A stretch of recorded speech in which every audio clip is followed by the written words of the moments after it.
श्रीराम जय राम जय जय राम श्रीराम जय राम जय जय राम गुरुर्ब्रह्मा गुरुर्विष्णू गुरुर्देव महेश्वरा गुरुर्साक्षात् परब्रह्म तस्मै श्री गुरुवे नमः। वसुदेवं सुतं देवं कंसचाणूरमर्दनं देवकी परमानंदं कृष्णं वंदे जगद्गुरु कृष्णं वंदे जगद्गुरु। संत तुकाराम महाराजांचे कृपांकित महिपती व ताहराबादकर यांचा श्री हरिविजय कथासार या ग्रंथावर आपल्या बऱ्याच संतांचे आपण निरूपण करत आलेले आहे आणि आज आपण संत कबीर महाराजांचं आज निरूपणासाठी त्यांचं चरित्र घेतलेले आहोत। आणि पहिलं जे चरित्र होतं ते महिपती व ताहराबादकर, नंतर जयदेव महाराजांचं, त्याच्यानंतर तुलसीदासांचं, नामदेव महाराजांचं आणि आज कबीर महाराजांचं आहे। तर मागील भागामध्ये आपण बघितलं का नामदेव महाराजांचा जो अवतार होणार होता तेव्हा भगवान विष्णूंना त्यांना विनंती केली का जे उद्धव आहेत ते नामदेव महाराज होणार आणि जे शुकमणी आहेत ते कबीर महाराज होणार, असं त्यांचं ठरलं होतं की ह्या कलियुगामध्ये आधार माजलेला आहेत आणि लोकांना आणि संपूर्ण मानवजातीला सुख शांतीसाठी संदेश मिळावा यासाठी ह्या दोन महात्म्याने अवतार घेतलेले आहेत।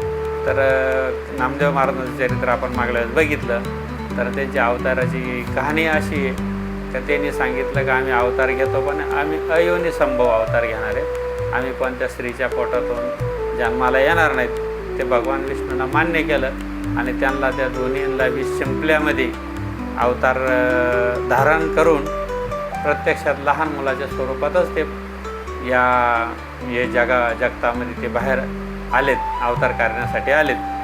तर नामदेव महाराजांचा अवतार हा भीमा नदीमधून आलेला होता ते बघितलं आणि आता हे जे कबीर महाराज आहेत तर त्यांचा जो अवतार आहे तर ते वाराणसी येथील मणिकर्णकाच्या घाटावर या भागीरथी या नदीमध्ये त्यांचा शिंपल्यामधून त्यांचं अवतार कार्य सुरू झालं आणि त्या मोठा शिंपला एक वाहत येत होता आणि त्याच दरम्यान त्या वाराणसीमधील एक मोमीन, एक मुसलमान त्या नदीवर सकाळी सकाळी गेला होता आणि ते गेल्यानंतर त्यानं ते एक शिंपला मोठा वाहत येत आहेत असं बघितलं आणि बघितल्यानंतर त्यानं त्या कुतूहलानं तो शिंपला जवळ घेतला आणि घेतल्यानंतर त्याच्यामधून एक लहान मूल दिसलं, दैदिप्यमान असं लहान मूल दिसलं आणि ते मूल बघून त्याला खूप कुतूहल वाटलं कारण ते मूल खूप तेजपुंज होतं। त्याने ते मूल हातात उचलून घेतलं आणि तो घरी घेऊन गेला,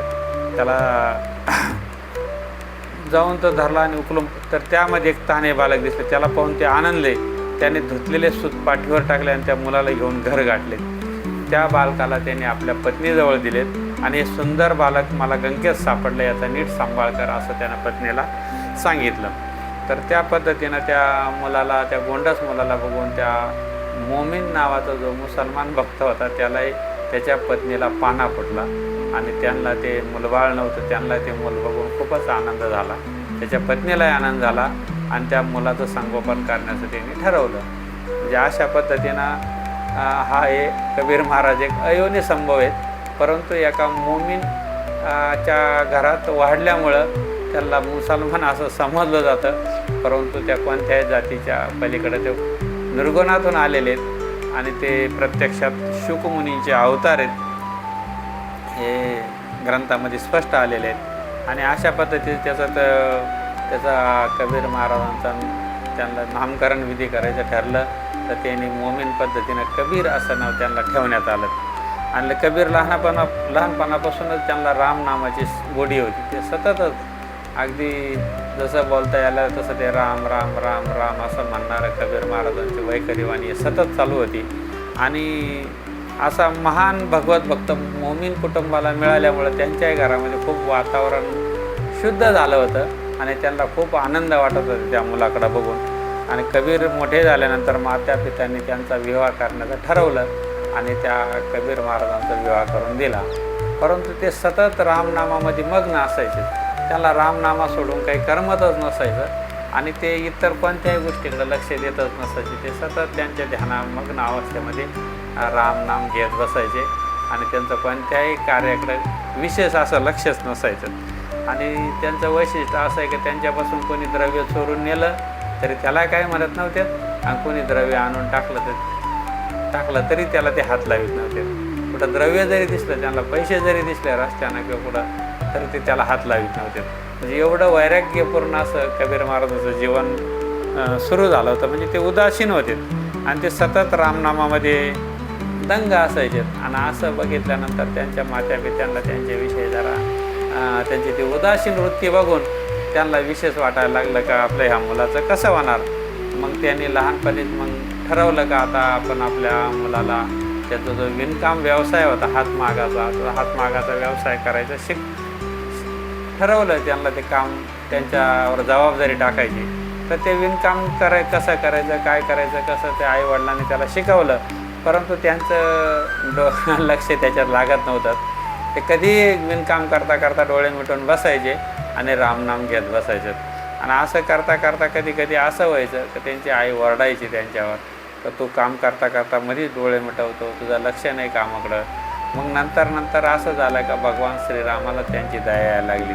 आणि ते जेव्हा ते डोळे बंद करायचे तेव्हा श्रीराम प्रत्यक्ष येऊन त्यांचं असलेलं विणकाम करत राहायचे.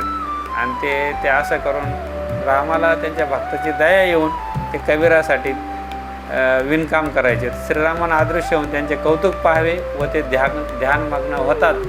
श्री प्रभूने विणकाम करावे अशा रीतीने त्या दोघांनी मिळून शाला पूर्ण केला. शाला विणायचं काम करत होते. आणि त्यांनी देवाने आणि त्या दोघांनी मिळून पूर्ण शाला एक विणला. आणि मग तो नंतर शालाची घडी करून तो आईकडे दिला आणि तो विकण्यासाठी त्यांना बाजारात पाठवले. मग तो शाला पूर्ण असा शाला त्यांच्याकडून विणून घेतला. आणि तो विणल्यानंतर कबीर महाराजांच्या आई वडिलांनी त्याला बाजारात विकण्यासाठी पाठवलेत. आणि एवढा सुबक शाला असा बाजारात ते घेऊन गेले. परंतु असं झालं की त्या शाल्याला कोणी गिऱ्हाईकच आलं नाही. कारण ते शाल्यापाशी बसून रामनामाचं जप करत त्याच्यातच त्या अवस्थेमध्ये ते असायचे. आणि ते कोणी त्या शाल्यासाठी कोणी ग्राहक आलं नाहीत. अनेक ग्राहकांनी त्याची मनपूर्वक प्रशंसा केली. त्यावेळी सर्वांनी त्याची जी किंमत ठरवली त्यापेक्षा तो शाला खचितच दुप्पट किमतीचा असावा असं त्यांना वाटू लागले. म्हणून सायंकाळ झाली तरी तो मूल्यवान शाला विकत घेण्याचे कोणालाही धैर्य झाले नाहीत. कारण ते शाला बघूनच कोणी घेत नसायचं. कारण त्यांना असं वाटायचं की या शाल्याची किंमत खूप मौल्यवान असेल.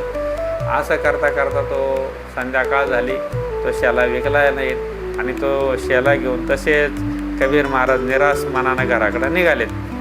त्या दिवशी शाल्याला ग्राहक मिळाला नाही म्हणून कबीर निराश मनाने घराकडे निघाले. पण तो विकला गेला नाही व आई मारल असं म्हणून कबीर महाराज एका ओसाड घरामध्ये जाऊन बसले आणि तिथंच रामनामाचं चिंतन करत बसले. असं करता करता रात्र झाली, उशीर झाला. आणि मग मात्र भगवान श्रीरामालाच प्रश्न पडला का आता हे आईकडे गेलं नाहीत. त्यांनीच एक लीला करायची ठरवली भगवंतांना. आणि ते त्या एका ब्राह्मणाचं रूप घेतलं आणि कबीरांच्या आईकडे गेलेत. आणि त्या आईला सांगितलं,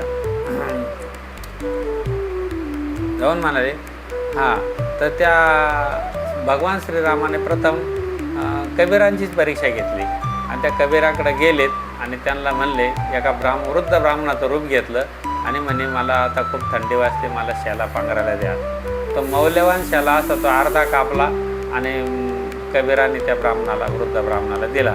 आणि त्याच्यानंतर परत भगवंतांना दुसरं एक रूप घेतलं, एक फकीराचं रूप घेतलं आणि परत तिथं गेले. आणि त्या फकीराने परत त्यांना विनंती केली की मला जरा थंडी वाजते, मला पण काहीतरी तुमच्याकडे वस्त्र असेल तर पांघरायला द्या. आणि तो उरलेला अर्धा शाला बी त्या फकीराला, म्हणजे भगवंताच्या रूपातील ब्राह्मण आणि फकीरांना तो शाला त्यांनी दिला. मग अशा प्रकारे ते दोन्ही शाला, जो पूर्ण शाला होता तो विकला तर नाहीत, पण त्याने कबीर महाराजांनी दान देऊन टाकला.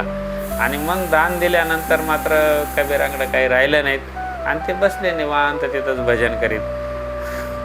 आणि मग नंतर भगवंताला काळजी लागली का भगवंतांना परत एक रूप घेतलं आणि ते त्यांच्या आईकडे गेलेत. आणि आईला जाऊन सांगितलं तर तुमच्या मुलांना जो शाला नेला कबीराने तो विकला तर नाहीत, वरून तो अर्धा करून एका फकीराला आणि ब्राह्मणाला दान देऊन टाकला.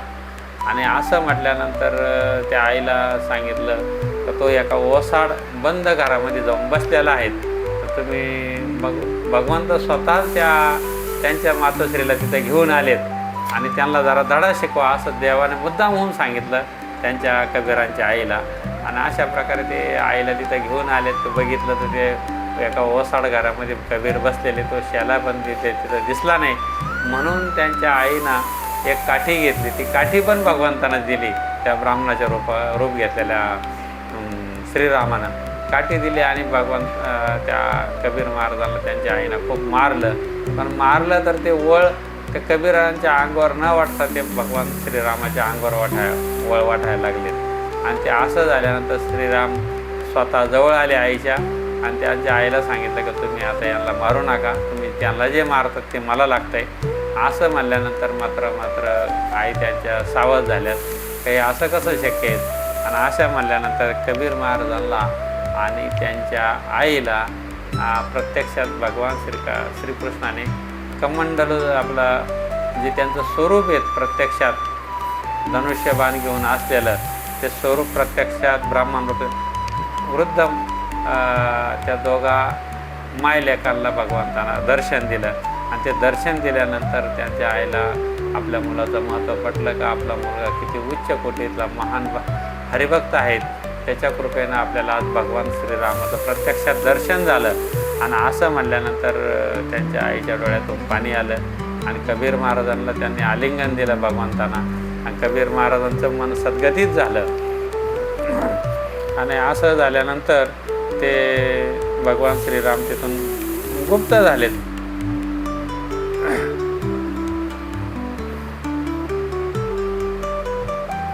त्यावेळी श्रीराम म्हणाले, तुम्ही माझ्या परीक्षेत उतरला आहात, आता मी तुम्हाला क्षणभरही दूर लोटणार नाहीत. मग मात्र श्रीरामाने जाताना त्यांना आशीर्वाद दिला कबीर महाराजांना का तुम्ही माझ्या परीक्षेमध्ये पूर्णपणे पास झालेला आहेत, तर तुमच्यापासून मी क्षणभरही दूर जाणार नाहीत असं कबीर महाराजांना वचन दिलं. आणि पुढं सांगितलं का तुम्हाला नित्य कृपादृष्टीनं पाहिजे, इथून पुढं मी तुमच्यावर सतत कृपादृष्टीनं बघन. मग ते कबीराच्या आईंना म्हणाले, तुम्हाला यांच्यासारखा पुत्र लाभला हे तुमचे परमभाग्य आहेत. ते ऐकून त्यांना मोठे समाधान वाटले. त्यांनी कबीरांना हृदयाशी धरले. त्यानंतर आता तुम्ही दोघेही माझे नित्य चिंतन करा असं सांगून श्रीराम प्रभू अदृश्य झाले. कबीरांना घेऊन त्यांच्या आई आनंदाने घरी परतल्यात.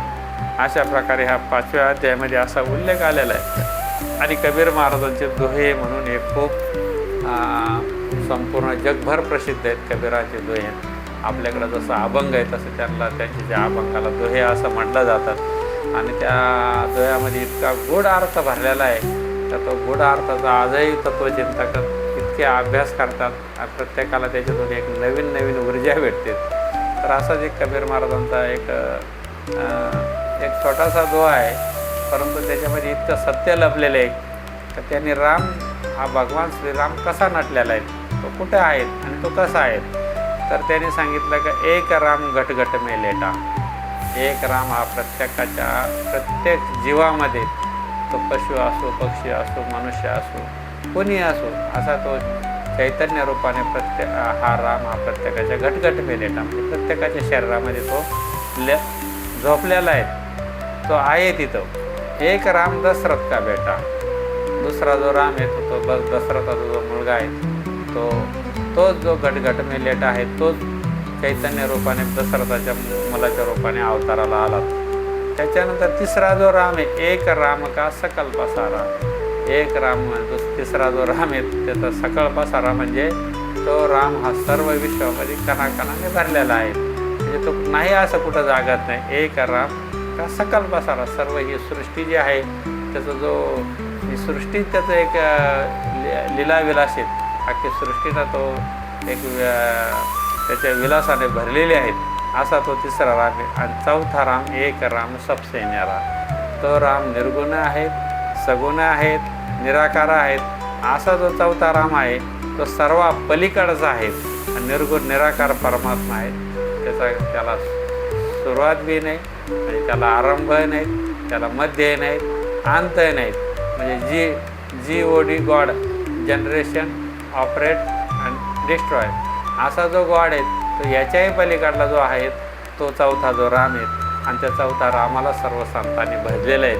आणि ते भजण्यासाठी कबीर महाराजांनी त्यांचे गुरु रामानंद स्वामी यांच्याकडे जाऊन त्यांचं मार्गदर्शन घेतलं. आणि त्यांच्या मार्गदर्शनाने त्यांची जीवनयात्रा ही होती, अध्यात्मामध्ये त्यांनी प्रवेश केला. अशा प्रकारे चौथ्या रामाकडं जायचं असेल किंवा आपल्या गटागटामधल्या रामाचं दर्शन घ्यायचं असेल किंवा दशरथचा राम हा कसा आहे, कसा कणाकणात व्यापलेला आहे, त्याचं चैतन्य रूपानं साक्षी रूपानं सर्वत्र आहेत, असं याचं जर ओळख करून घ्यायची असेल तर सद्गुरू हा केला पाहिजे. आणि जो गुरु आहेत, गुरु आपल्याला प्रत्येक विषयाचे गुरु आहेत, प्रत्येक पावलोपावली गुरु भेटतात, पण ते गुरु काही कामाचे नसतात. ते फक्त छोटंसं मार्गदर्शन करतात. ते बी चूक का बरोबर आहे ते बी आपल्याला कळत नाही आणि ते कधी कधी चुकीचं मार्गदर्शन करू शकतात. परंतु जो सद्गुरू असतो, ज्यानं सत्य वस्तूचं ज्याला ज्ञान झालेलं असतं, असं जर सद्गुरूची जर आपली भेट झाली तर तो आपल्यामध्ये असलेली सत्य वस्तू आपल्याला ओळख करून देतो. एक राम घटघट मेलेला आपल्या शरीरामध्ये तो कसा आहे, कसा व्यापलेला आहे. दुसरा राम, तिसरा राम जो कसा आहे तो संपूर्ण कणाकणीमध्ये भरलेला आहे. आणि चौथा राम आहे तर तो या सर्वांच्या निर्गुण निराकार सर्व गुणाच्या पलीकडे असलेला असा राम आहे. हे संपूर्ण राम हे एकच आहेत, पण तो आपल्याला त्याच्यासाठीच हे शरीर धारण केलेलं आहे आपण. आणि या शरीरामध्ये असलेला या उपाधी माझी गुप्त चैतन्य असे सर्वगत आणि ते तत्वज्ञ संत स्वीकारते सलिली पै जैसे एक होऊन मिनले असे ते निवडून राजहंसे वेगळे कीजे.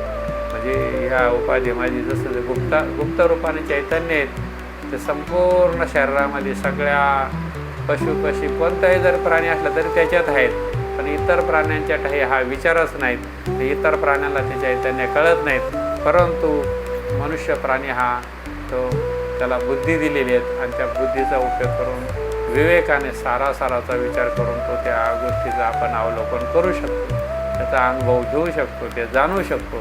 अशा प्रकारे सर्व संतांचा जो इतिहास आहे तो असाच आहे की जेणेकरून आपल्या जीवनाचं कल्याण होईल याच्यासाठी केला होता. आता सण शेवटचा दिवस गोड व्हावा, प्रत्येकाचा शेवटचा दिवस गोड व्हावा यासाठी सर्व संतांचं अनुमोदन आहे, सर्व संतांचा प्रयत्न आहे, सर्व संतांचा अवतार कार्य त्याच्यासाठी आहेत. ह्योच जो अधर्म आहेत त्या अधर्माचीच योग्य घडी बसवण्यासाठी संत अवताराला येतात. आणि अशा प्रकारे आपण ह्या 5-6 संतांचं आपण चरित्र बघितलं तर त्या चरित्रामधून त्यांच्याही जीवनामध्ये खूप दुःख प्रसंग होते, परंतु ते सर्व दुःख प्रसंगाला मात देत त्यांनी संपूर्ण या सृष्टीचक्रामधील असलेल्या निर्गुण निराकाराची कशी ओळख करून घेतली आणि कसा त्या जीवनावर विजय मिळवला. अशा प्रकारचं संपूर्ण संतांचं चरित्र वाचताना दिसतं आणि ते ऐकल्यानंतर आपल्यालाही खूप आनंद होतोय. तर खरोखरच त्यांनी त्यांचं जीवनाचं कसं चीज करून घेतलं, महत्त्व साधून घेतलं. तसंच आपल्याकडूनही असे काही गोष्टी घडाव्यात जेणेकरून आपल्या बी आयुष्याचं, आपल्या बी जीवनात आपण सफल व्हावा यासाठी नाही का. शेवटची पाळी एक मनुष्य जन्म चुकल्यावर मग फेरा पडे, याच जन्मी ओळखी करा आत्माराम, संसार संभ्रम भोगू नका. संसारी असावे असून नसावे, भजन करावे वेळोवेळा. तर अशा प्रकारचे भजन वेळोवेळा करण्याची जी रीत आहेत आणि भजन कसं करावं यासाठी हा संतांचा अट्टहास आहेत. तर त्याच्यामध्ये आपण आज कबीर महाराजांची कथा बघितली आणि त्यांच्या आयुष्यामध्ये कसे काही गोष्टी घडल्यात. भरपूर कबीर महाराजांचं चरित्र खूप मोठं आहे, पण आपल्याला ह्या हरिविजयामध्ये संक्षिप्त रीतीने याच्यात मांडलेलं आहेत. आपण तो सांगण्याचा प्रयत्न केला तरी आपण या अधिक मासाच्या निमित्ताने हे चरित्र ऐकावं अशी विनंती आहे. चॅनल आवडला तर सबस्क्राईब करा. धन्यवाद. जय हरी.